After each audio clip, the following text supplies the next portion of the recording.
Está no ar o nosso Linha de Fogo desta quarta-feira, aqui pela nossa UniTV.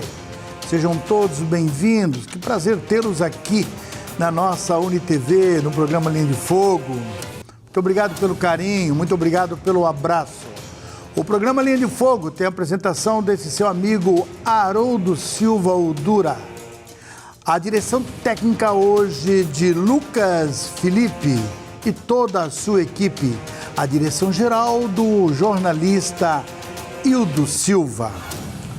O Linha de Fogo conversa com uma das maiores autoridades, para mim, personalidade e prova viva da história que passamos na maior tragédia que assolou a região e principalmente a cidade de Tubarão em 1974.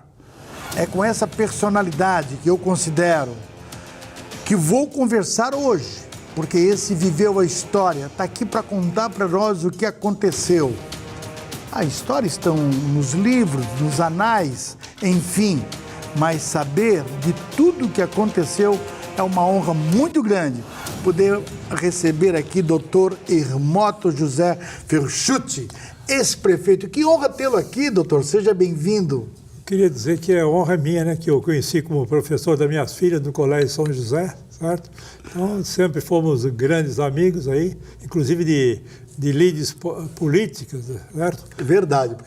Ô, doutor, doutor Hermoto, o senhor se considera realmente uma personalidade? Eu não, eu sou o Zé do Miguel. Assunto? Não, posso ser um entendido do assunto, isso sim. Talvez eu entenda mais enchente que qualquer um. Por quê? Porque eu tenho um livro escrito que trata de todas as enchentes do Rio Tubarão, desde 1797 até os dias de hoje, certo? Sou eu que fui o prefeito, sou eu que comandei a recuperação da cidade. Nós conversamos, você lembra disso aqui, Dura? Que em 2 meses e meio nós já estávamos a realizar os Jogos Abertos de Santa Catarina. 2 anos e meio. 2 anos e meio. Né? Foi março e em outubro foram os Jogos Abertos de Santa Catarina. E grandes Jogos Abertos, inclusive com a presença do João do Pulo aqui, coisa rara. Né? Conseguimos trazer o João do Pulo, que veio em consequência de Tubarão, a enchente e tal. Foi ensaboado o João do Pulo e ele acabou aparecendo aqui em Tubarão um dia de manhã e deu uma demonstração. Deu 2 saltos triplos lá na cancha do Ferroviário, que era onde se localizava todo o atletismo, lá no campo do Ferroviário. O senhor tem boa memória, né, doutor? Porque o senhor escreve muito, lê muito. Leio muito e pesquiso muito, né? Aí a memória está sempre ativada. Sempre ativada. Agora, o programa de hoje, eu vou fazer em 2 partes. Tudo bem. Eu quero falar com o Hermoto Peregrino, o Hermoto que iniciou toda uma caminhada das Santas, né? Pegando aqui a Beata Albertina, depois vai até a Madre Paulina, que já é a 22ª, se eu não me engano. 23ª agora. A 23ª. O senhor foi o idealizador, né? Quem a criou, fui eu quem criou. Isso foi uma inspiração divina que caiu, né? Indo para Brasília, em Curitiba embarca do meu lado um gaúcho que começa a falar sobre missões e mais não sei o quê. Eu cheguei em Brasília, digo, mas eu posso criar uma caminhada e receber o nome de Caminhada das Santas. A Albertina não era beata e a Madre Paulina não era santa, era só beata, certo? Então, eu criei ali, né, antevendo o futuro, a Caminhada das Santas, da Albertina e da Madre Paulina. Agora, essa visão, essa iniciativa com o senhor foi nesse momento. Foi um aviso de que futuramente a Madre Paulina estava no processo de beatificação como está hoje? Ela estava no processo, ela já era beata, né? Ela não era santa. Tanto que ela já havia estado em Santa Catarina, né? Onde ela foi beatificada. João Paulo II esteve aqui. Aquele mundo de... Sim, Florianópolis. João Paulo, aquelas canções que o povo entoava, e ele passava pela rua e era um assombro a presença dele, né? O primeiro Papa a aparecer no Brasil realmente foi. De todos os lugares se deslocava. Minha madrasta saiu de Tubarão para ir a Curitiba para ver o João Paulo II.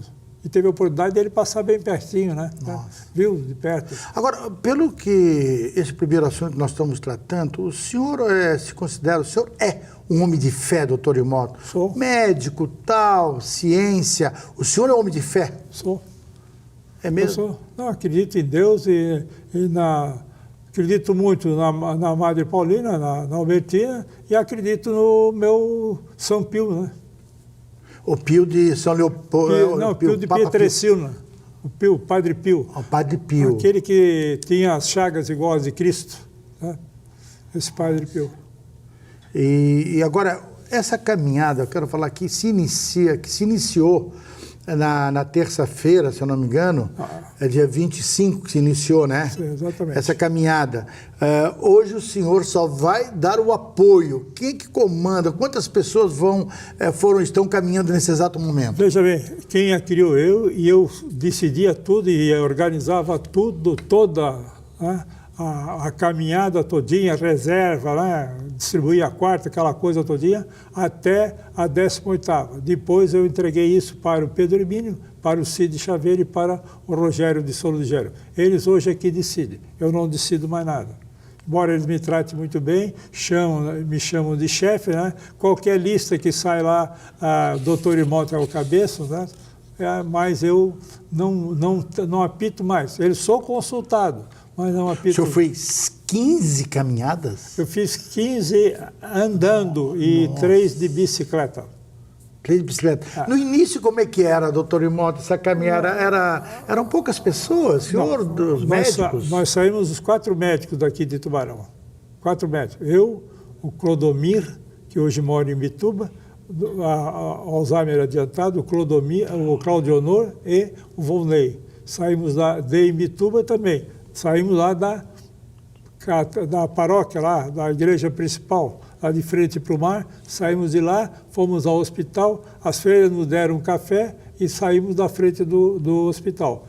Eu levei naquela ocasião um crucifixo que a irmã dizia que estaria provavelmente na sala onde se deu o milagre. Hoje a dona Heloísa ainda é viva, do milagre de Bituba. Ela é viva. Que esse crucifixo estava lá. Eu levei e a freira ficou com ele lá no material da Madre Paulina, lá em Vígula, né? Doutor Imoto, mas essa organização, essa equipe, começaram com 4. Hoje qualquer pessoa pode entrar e falar assim, eu quero caminhar também, fazer essa caminhada. Comigo era mais fácil. O cara chegava, falava comigo, queres ir e tal. Era mais fácil, eu procurava colocá-lo. Hoje eles criam uma valorização, né? Você sabe. Os critérios. Critérios, tal, tem que ver, certo? Não é, mas agora nós fizemos quinta-feira um jantar lá na Guarda, né? Certo? Onde tinha mais de 30 caminhantes lá. E esse ano realmente vai lotar, vai chegar a 40, né? Provavelmente vão caminhar 40. Agora, doutor, mas é necessário ter critérios, porque senão daqui a um dia vai estar 50, 60, 100, não vai ter estrutura. Não tem estrutura, não comporta. É só 40, é o máximo que pode ser para ter lugar para alojar esse pessoal. Senão não tem lugar para dormir, lugar para refeição, não tem lugar para isso. Tem que ter doutor, esse ano, 2025, o senhor, como é que o senhor está se planejando para participar de uma forma ou de outra? Bom, estive, né, ontem em Bituba? São Leopoldo. Em São Leopoldo. Porque de lá saíram os gaúchos. Eles vêm em 10. Eles vão caminhar, né, e vão chegar dia 11 em Imbituba, para que dia 12 eles juntam-se a nós e vamos fazer a caminhada, certo? Até a Madre Paulina. Isso já é a 10ª deles. 10ª. Aí encostam aqui em Bituba e daqui caminham, Eles saem lá do Padre Réus. Padre Réus São Leopoldo. Que é, assim, um dos lugares mais silenciosos do mundo que eu vi. Nossa. Me impressionou o respeito ao Padre Réus. O silêncio que é lá onde tem... É Novo Hamburgo, ali perto? Não, São Leopoldo. São Leopoldo, né? Leopoldo, mas um silêncio sepulcral. Nem cemitério à meia-noite, porque deve ter coruja, faz assim, porque ele realmente não tem barulho nenhum, respeito. E todos que chegam, uma rosa, e normalmente uma rosa vermelha, sobre o túmulo dele. Tá certo. Impressionante. Assim a gente termina o nosso primeiro bloco conversando com esse ícone, a personalidade. Para mim, uma personalidade é uma pessoa que entende. Nós vamos tratar agora do segundo tema. Os 3 blocos agora vai ser da história da enchente de 74. Você que não passou enchente, você que ouviu falar, essa geração que nem de perto sentiu os problemas, vai saber agora, vai recordar agora, vai saber como tudo aconteceu. Voltamos em seguidinha com o nosso Linha de Fogo.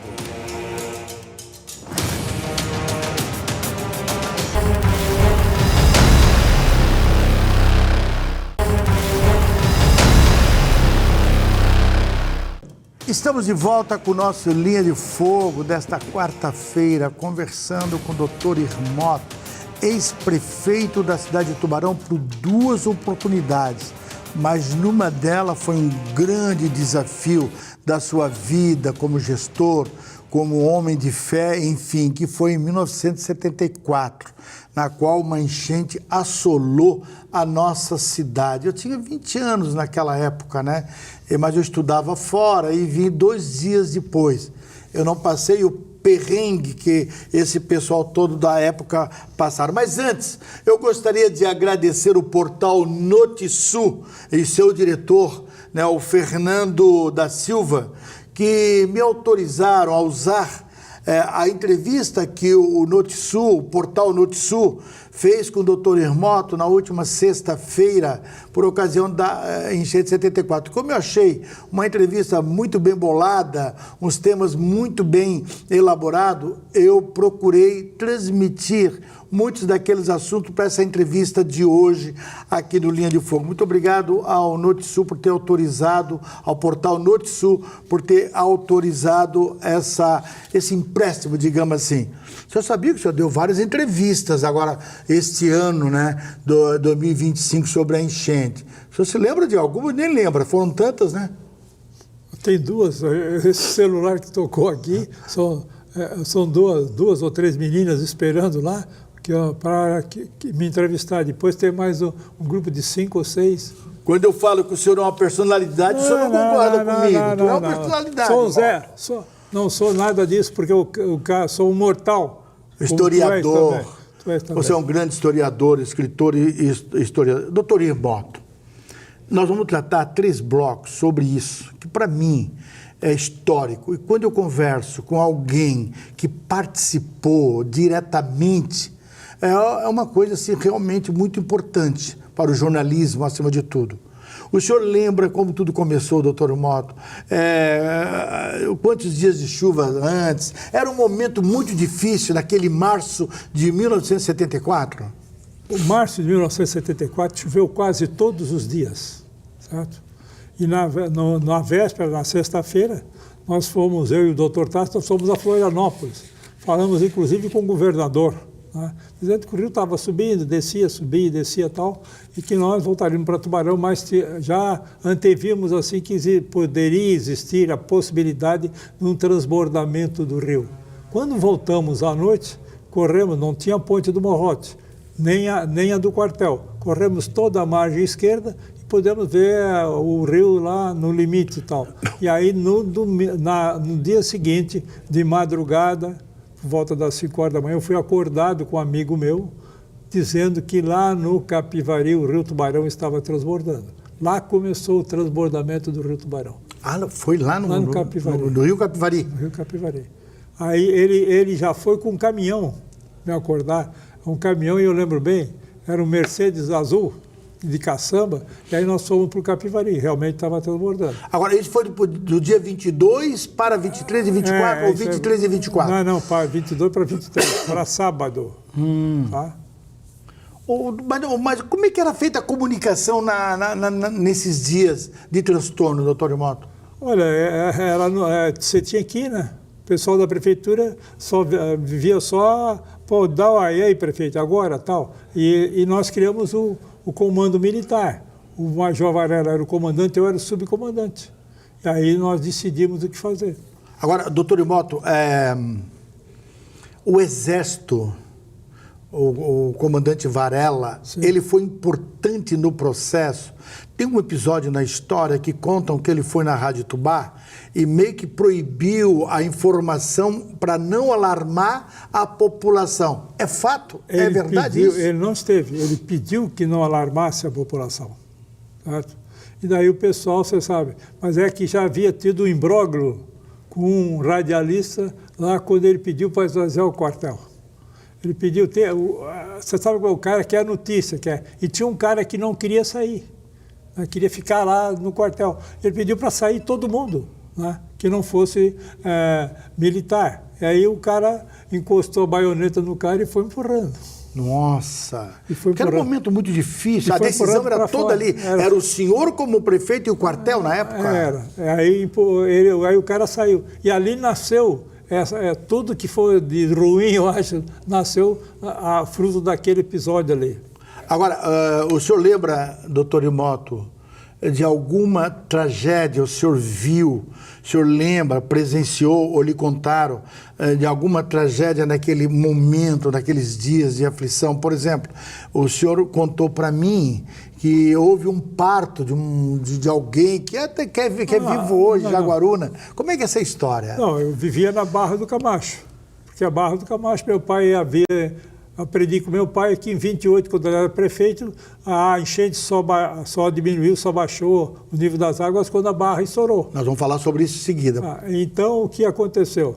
Na enchente, uma senhora já estava, o Camacho já estava todo alagado, certo? Aí, isso para amanhecer segunda-feira, né?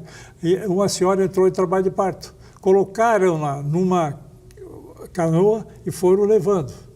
E chegou um certo tempo que ela não aguenta mais, vai nascer. Tiraram-na da canoa, colocaram numa casa que já estava alagada, sobre uma mesa. Nossa. E aí nasceu a criança ali. Que hoje... Essa criança, na gestão passada, era o vereador o Marquinho, lá na Jaguaruna. Certo? Inclusive, o título de cidadão jaguarunense, quem entrou com esse título para a minha pessoa foi realmente o Marquinho. Foi o Marquinho. Eu não falei que isso é a história viva está aqui. Olha que nós estamos conversando agora. Mas, produção, tem fotos que nós estamos cansados de ver, né, mas sempre me faz uma reflexão muito grande quando eu olho algumas fotos da enchente de 74. Produção, tem essas fotos aí? Pode passar algumas para nós, por favor? Posso olhar? Ali, pode olhar, doutor. Olha ali.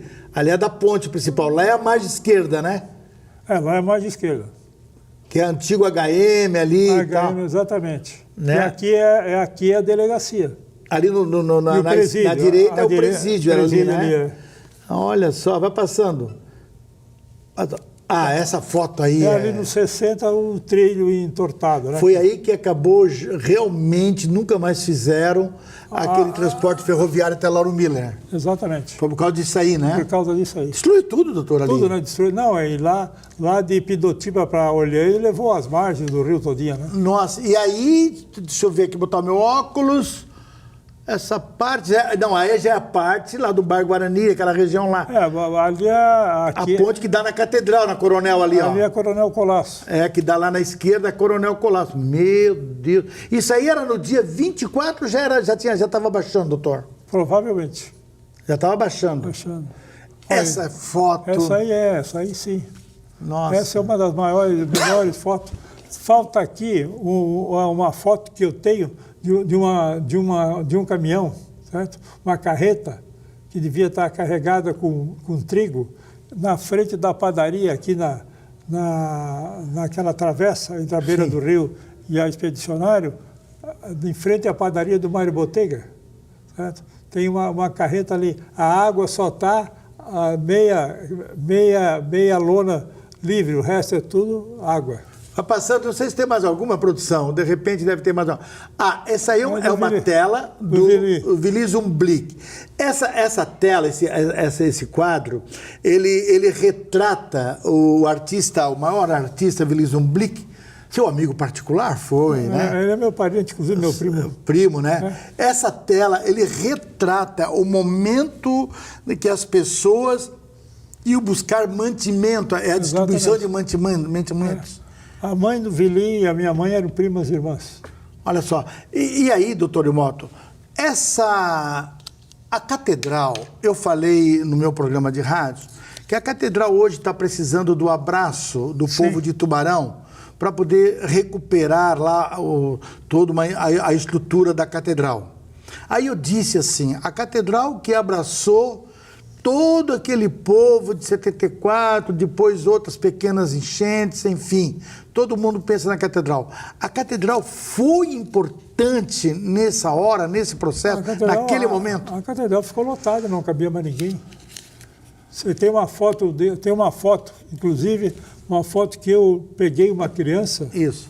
Peguei uma criança e coloquei sobre a pia batismal. E o repórter do Estadão de São Paulo fotografou. E no domingo seguinte, após a enchente, o Estadão, na última página, um quarto da última página, era aquela pia batismal com uma criança. Até a pia batismal serviu para abrigar os tubaronenses. E ali passou a ser o quartel-general também das discussões? O quartel passou por Círio Luz. Aí foi por Círio Luz, né? Exatamente. O Círio Luz é que também abrigou muita gente ali, né? Ali só o quartel. Ali foi só o quartel, foi só a estrutura Só a estrutura. Nossa.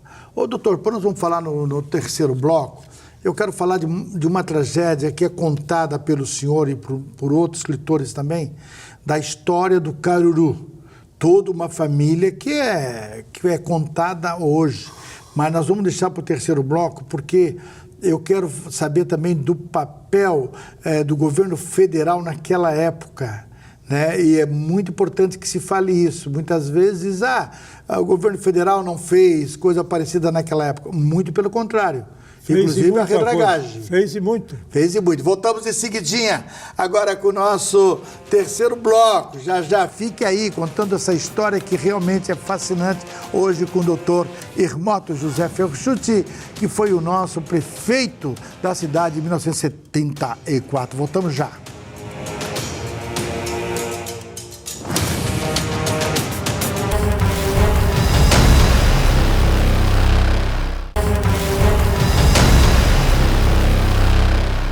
Estamos de volta com o nosso Linha de Fogo, nosso terceiro bloco, conversando hoje com uma história viva. Para mim, a personalidade, realmente, doutor Irmoto José Ferrucci. Doutor Irmoto, nós falamos de algumas histórias, e o senhor falou também de que a Barra do Camacho teve que ser explodida. Mas me conta essa história, como é que o senhor chegou até o quartel? É verdade que o senhor foi no comandante e disse assim, olha, temos que estourar a Barra do Camacho, dinamitar, e o senhor pegou um helicóptero e foi lá. Me conta essa história. Não foi isso. Eu estava sempre no quartel, né, porque era lá o QG nosso, a prefeitura não tinha mais, certo? Aí o comandante chegou para mim e disse assim, e agora, prefeito, o que faremos? Nossa. Foi a pergunta do Varela. E agora, prefeito, o que faremos? Eu disse, vamos fazer o que meu pai me ensinou. Vamos dinamitar a estrada que liga Jaguaru na Laguna para forçar a entrada de água lá para largar a Barra do Camacho. Foi isso que foi feito. Aí, comandante, vê o dinamite que o senhor tem, vê alguém que saiba usar o dinamite, foi o tenente Brizola, já falecido, e o Brizola fomos eu, o Brizola, o Adenir, que era o comandante do helicóptero, mais um outro companheiro, e nós dois no helicóptero, e fomos para lá. Mas precisava esperar abrir o Morro das Congonhas, que a lestada fechava, e não dava para passar. Aí, em um determinado momento, abriu, aí nós fomos em direção à Barra do Camacho. Aí o leste pegou e nos desviou, nós não chegamos na Barra do Camacho. Aí eu disse para ele, vamos na estrada. Aí fomos pela estrada e pela estrada nós chegamos na Barra do Camacho. Mas foram de helicóptero, tá lá? O vento não deixou o helicóptero... Não tinha força para vencer. Não tinha força. Aí fomos direto no sentido do vento para a Barra para a estrada. e chegando lá, em 3 pontos, tinha um senhor que ainda vivia há pouco tempo, cavou para nós, o Brizola colocou dinamite e tal, acendeu o estupim, embarcamos, ele veio, né, porque nós já estávamos no helicóptero, prontinho, embarcamos e nos mandamos.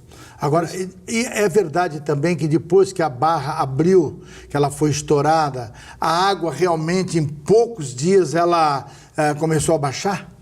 Isso, né, a hora que o vento, na segunda-feira depois do almoço, a hora que o vento do leste desapareceu e deu lugar ao vento nordeste, que aí, em vez de jogar como o mar para dentro, né, certo? O nordeste fez a maré baixar e jogou água para a Barra do Camacho. E aí, nós que não passávamos da avenida para o hospital, não permitia.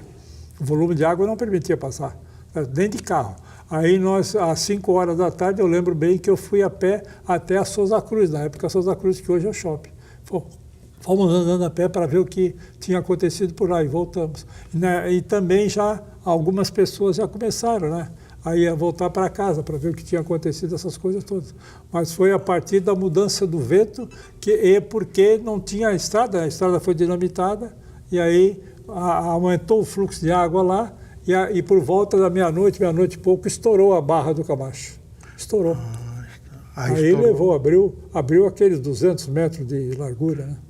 Podemos dizer que foi a Barra do Camacho foi a salvação de não ficar muito tempo esta água na cidade? Foi, ajudou a ficar. Ajudou? Eu escrevi um artigo já, a salvadora.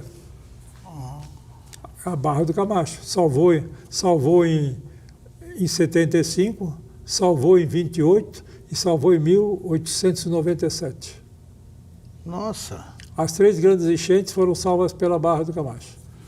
E, então, diante desse fato, podemos dizer que podemos olhar daqui para frente que a Barra do Camacho, mas ela está aberta hoje, facilita. Está aberta e tem os molhos e tal, precisa só talvez afundar aqui na entrada dela na lagoa para aumentar o fluxo da água. Quanto tempo a cidade ficou com muita lama, muito lodo, as instituições não trabalhavam, as escolas, logo de 15, 20 dias já estavam de volta algumas escolas, o fórum levou quase 60 dias. 60 dias. E o Hospital Nossa Senhora da Conceição naquela época, já funcionou na hora? Continuou trabalhando. Continuou trabalhando. O primeiro nascimento é aquele do meu livro ali, Minha Memória Médica, que conta a história do primeiro nascimento após a enchente.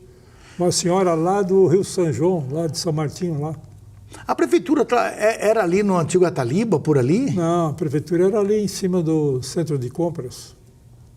Aqui na beira, atrás da delegacia. Exatamente. Da antiga delegacia, né? Isso. Agora, doutor Eobaldo, teve um momento nessa enchente que o senhor narra toda a vida, que é a questão de uma família soterrada no Caruru. Quantas pessoas morreram ali e qual o número exato de mortes que teve a enchente de 74? Tá, lá no Caruru é a família, lá sobraram, da família todinha sobraram 3 rapazes que vieram na frente da enxurrada, vieram no barro, tá? Esse que é o Diciomar é o nome de um deles, que é bem meu amigo, converso com ele sempre, por causa do WhatsApp, né, certo? Ele é barbeiro ali nas mediações da antiga Incossés ali. O irmão dele mais velho teve uma meningite pouco tempo depois e veio a falecer. E tem um outro irmão dele também vivo. O Diciomar fraturou a perna. Ele foi levado de helicóptero para Imbituba e de Imbituba ele voltou depois para ser operado em Tubarão, certo? Essa é a história dessa família. Foi a maior tragédia na enchente de uma família só. Só. Lá está vivo ainda, em fase terminal, e hoje ainda falei com uma neta, casada com o neto dele, tá? A Carol, que trabalha na Unicred, ela me disse que o Renato Silva, que era o dono da olaria, foi quem mais retirou corpos da barreira, certo? Eles tiravam corpos ali da barreira e eram levados direto para o riacho, e aí lavavam ali e direto, ele não tinha caixão, não tinha nada.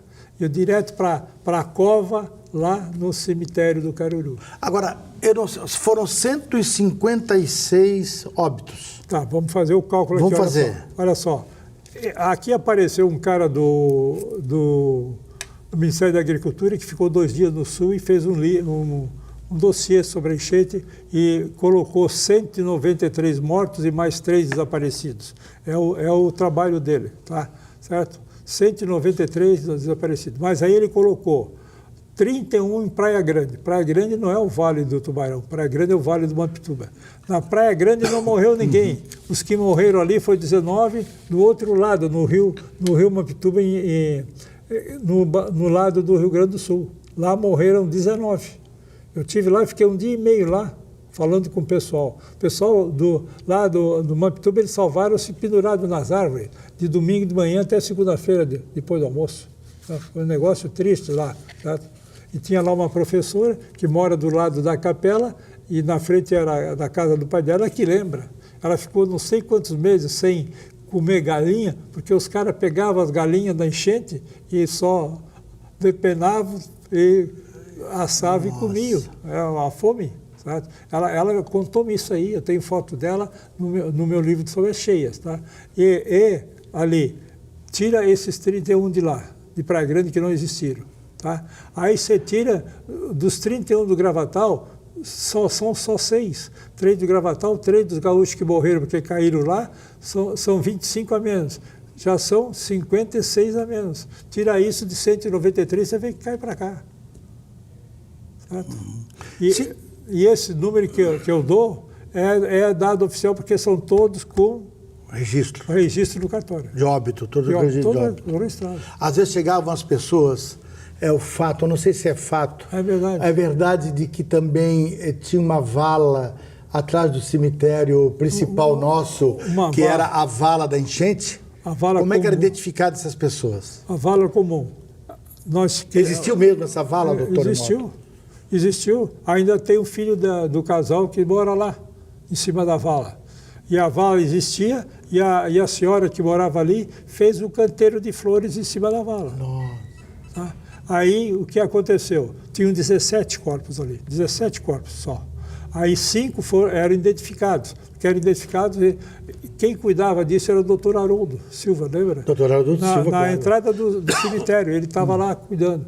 Então foi fotografado de frente e de perfil e tirado a impressão digital. Então lá, esses 17 estavam lá, 5 foram retirados e 12 estão lá no cemitério novo, que quando Paulinho inaugurou o cemitério, inaugurou com os 12, as ossadas dos 12 lá. Olha. Quando eu quis escrever o meu livro, nós fomos lá e fizemos uma ação das ossadas, abrimos o túmulo, tem foto naquele meu livro, o Pai Feroz, tá ali as ossadas, tem 3 fotos de ossadas ali, de crânio, ossos e o cara abrindo a cova ali para tirar. Assim a gente termina o nosso terceiro bloco. Olha que história que a gente conta, né? Hoje a gente olha para o céu, tá o céu azul, a estrelada à noite, e a gente não imagina o que aconteceu realmente em 1974. Em seguidinha a gente já volta para o quarto e último bloco. Vamos saber da forte recuperação, força política e também força das pessoas, desse povo resiliente, esse pessoal que queria realmente erguer a cidade. Voltamos em seguidinha aqui no nosso Linha de Fogo.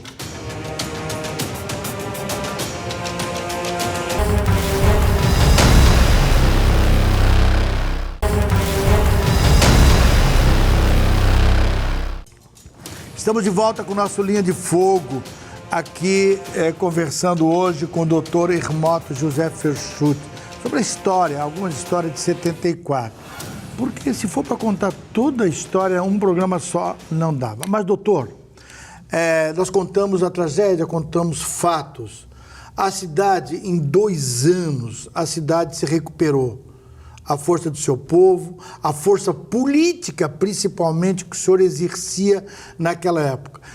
O governo federal, na presidência na época de Ernesto Geisel, a força da Marinha, da Aeronáutica e também do governo estadual Colombo Machado Salles foram fundamentais durante a enchente e pós-enchente. Isso é fato? É fato. Eu acho que é uma injustiça que o tubaronense pratica, não tendo nada, homenagem nenhuma ao doutor Colombo Machado Salles, e quem comandou a recuperação. Quando eu cheguei na sexta-feira, à noite, lá no Palácio do Governo, estava escrito na mesa dele de trabalho: os covardes que ficam na estrada, porque a vanguarda é o lugar dos heróis. Foi o que tocou a alma dele para recuperar o sul de Santa Catarina. Ele é Lago Nascimento, né? Aí não se tem nada para ele, só quem fala nele e no presidente de Gás sou eu. E não tem obra nenhuma em Tubarão. É verdade, o senhor fala... E não tem de governo nenhuma obra que seja igual à retificação do Rio Tubarão. De Mário Andreasa, na época. Geisel. Não, mas o Geisel, mas o ministro Mário Andreasa... Foi quem veio inaugurar. Que veio olha só. Num churrascão lá no Campo da Eira. Foi lá e foi isso que aconteceu. Agora, quer dizer, eu vejo assim a injustiça que nós praticamos. Eu não, como prefeito, eu procuro. Onde falo no nome do Geisel e falo no nome do Dr. Colombo. Porque sem os dois, nós teríamos morrido amigos. Veio muito dinheiro de fundo perdido na época, né, doutor? Que se chama 10 milhões de cruzeiros. O presidente Geisel me recebeu 3 vezes. Eu fui ao Palácio do Planalto, que era uma coisa que ninguém não fazia isso aí. Fomos eu, a Ilona, a minha mulher, e o Antônio Carlos. Ele nos recebeu nós 3. Tá? Fui a Florianópolis quando ele veio, o único prefeito que ele recebeu fui eu, não queria mais ninguém. E depois ele veio a Tubarão. Tá certo? Ele veio em Tubarão, sim. Veio a Tubarão, então foi uma festa a recepção a ele, na chegada dele aqui em Tubarão. Então você vê, né, que retribuímos em parte do que se podia fazer. Mas ele deu a fundo perdido para Tubarão, para a Prefeitura Municipal de Tubarão, 10 milhões de cruzeiros na época. Agora, 2 anos depois, o senhor, 2 anos dessa enchente que devastou a cidade. O senhor ergueu a cidade e o senhor fez um dos maiores jogos abertos de Santa Catarina. Eu lembro que onde era a Hermes Macedo, eu lembro que ali o senhor transformou numa quadra, lembra? De futebol de salão. De futebol de salão. Meu Deus, como envolveu a cidade. A cidade se sentiu muito orgulhosa daquele momento de recuperação. Como é que o senhor trouxe, 2 anos depois, uns jogos abertos para cá? A Souza Cruz era a cancha de voleibol. Num galpão daquele também fizemos a quadra de voleibol. Tá? Mas olha só, é que eu sempre fui atleta. Eu comecei em 63 nos Jogos Abertos. Até aqui já foram 13 anos. Né? Participei em Lages e tudo. E naquele ano aqui, eu fui eleito para o Conselho Técnico de Itajaí, porque naquela época não era o governo que organizava, era um pessoal que se chamava Conselho Técnico, que decidia, que organizava os Jogos Abertos. Tá? E mais com a prefeitura, lógico que o governo do estado ajudava. Tá? Posteriormente, o governo do estado assumiu aquilo ali. Eu tenho uma foto que eu a rotulo como muito bonita, que é quando a homenagem que se prestou ao criador dos Jogos Abertos, ao Arthur Schlesser, né, de Brusque.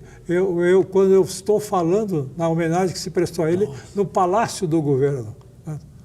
É uma foto até bonita, não por ser eu falando, mas pela esposa dele que está ali olhando assim. Eu lembro que aí em 74, 76, trouxe para Tubarão, que até hoje fizeram de Tubarão suas terras, que não saíram mais aqui. Professores, atletas na época. Seis. Atletas na época que hoje são nossos, né? São tubaronenses. Professor Toninho, professor Carlão, falecido, saudoso Carlão, Ademir, a turma toda, se eu me lembrar do Milton. Muita gente.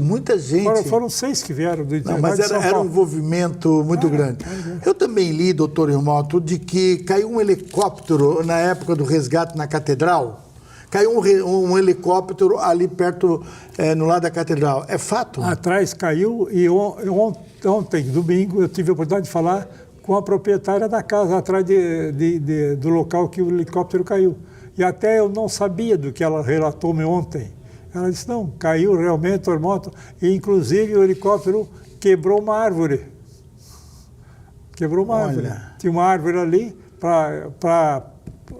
pousar, soltar o helicóptero ali, né? Ele não, era o lugar que tinha para ele aterrissar, certo?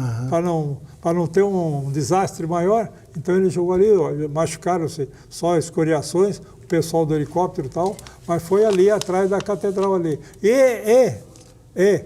O exército não saiu de Tubarão, porque nós estávamos reunidos naquele domingo na casa do bispo, do Anselmo lá, estava o general Campelo, que era o comandante do sul do Brasil. E ele, estávamos lá quando aquele estouro e tal, o que foi que aconteceu? Aconteceu, aí chegou a notícia, né? Fomos à procura a notícia de que havia um helicóptero caído. Quando voltou à reunião, ele bateu na mesa, lembro que fosse hoje. O aviso está dado, o exército fica em Tubarão. Nossa, foi uma decisão que veio a servir muito na época e hoje, né? Sim, claro, uma semana da enchente. Nossa. O exército fica em Tubarão. O aviso está dado, ou foi dado, acho. O aviso foi dado. O exército fica em Tubarão. Porque eles estavam querendo se retirar para Criciúma, e o Manique, esperto como é que era, estava oferecendo aquelas casas da Cepicam todinha lá para a oficialidade da terceira companhia. Agora, doutor Rimoto, olhando bem nos seus olhos, o senhor está com quantos anos hoje? 84 invertido. Um jovem, 48 anos. Uma criança ainda. Ô, doutor Rimoto, diante de tudo isso que o senhor passou, tanto na vida pública, quanto principalmente com enchentes, com tragédia, hoje a gente faz muito seminário, né? Algumas pessoas seminários, outros escrevem sobre a enchente, que ela tornou-se uma referência de muitos escritores, inclusive o senhor. O que o senhor diz, olhando para trás, há 51 anos atrás, quando o senhor se viu sozinho em algum ponto dessa cidade, naquele dia, que o senhor olhou para a sua cidade, que o senhor era o gestor, era o comandante, que o senhor tomava as decisões junto com o Exército, o que o senhor diria hoje? A natureza cobra? A natureza cobra, mas ali, ó, eu olhava para cima. O senhor olhava para cima? Olhava para cima. Eu olhava para cima. Parece que havia uma empatia. Olhando para cima, parece que de lá caiu muitas decisões que eu tomei, e as tomei baseado nisso. Porque você vê, a decisão do meu pai, da Barra do Camacho, não falamos nada naquilo, mas naquele momento que o comandante perguntou, o que é que nós vamos fazer? Não, olha lá, vamos fazer o seguinte, vamos abrir a Barra do Camacho. Assim foi todo. Porque a Barra do Camacho, em 73, nós trabalhamos 6 vezes, abrimos ela. Ela fechava, a gente abria com 2 retros. Né? Mas não era suficiente isso. Mas era assim. Eu agradeço a Deus, né? A minha fé que eu tenho, né, certo? De que realmente foram as minhas mãos, mas teve uma intercessão de alguém que guiou as minhas mãos. Imagino, porque uma cidade... Era quantos mil habitantes essa cidade naquela época? Capivari, 60 mil. 60 mil com Capivari. E ainda 153 mortos oficiais. Enfim, uma tragédia que abalou toda a região, todo o sul. E qual a maior recordação daquela época, doutor Rimoto? Maior recordação? Tudo recorda de tudo. O senhor recorda de tudo, mas qual é assim, o que lhe marcou mesmo? O senhor lembra assim, de alguma coisa que lembra? Eu lembro, por exemplo, que eu chegava ali, no começo da noite ou de manhã cedo, o pessoal calçando as ruas da cidade, porque nós tínhamos 3 turnos de calçamento. Iluminava-se à noite e o pessoal que trabalhava a noite todinha calçando.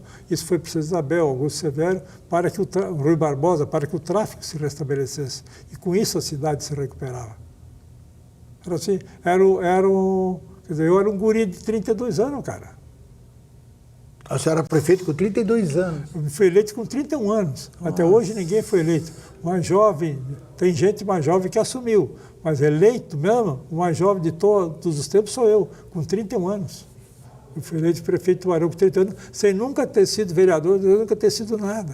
Eu só fui político lá, presidente da Comissão de Reforma do Estatuto do Diretório em 1966. Também, depois não parou mais também, né? Aí também não parou mais, aí seguiu uma carreira. Doutor Rimoto, estamos chegando ao final do programa. Muito bem, muito obrigado. E muito obrigado pela sua disponibilidade. Eu que agradeço. De vir aqui contar, isso vai ficar nos anais também, vai ficar rodando nas redes sociais. Agora nós temos... Antes não tinha essas entrevistas ao vivo que ficavam, né? E hoje nós temos para pesquisas futuras, dos futuros escritores que querem saber, porque isso vai ficar na história, e ficou na história. Muito obrigado. E se nunca lhe disseram uma palavra de carinho para com o senhor e para todas as pessoas que ajudaram naquela época, é uma só: gratidão ao senhor pela sua força, pelo seu esforço. Muito obrigado. Eu que agradeço a oportunidade. Sabe? Vou contar para os meus filhos hoje. Tá certo. Assim a gente termina mais um Linha de Fogo, aqui com o doutor Irmoto José Ferchuti. Em seguidinha, já vai passar esse programa na sexta, na quarta-feira, na sexta-feira e no sábado também será repetido. Muito obrigado pelo carinho, muito obrigado pela atenção. Fique com Deus.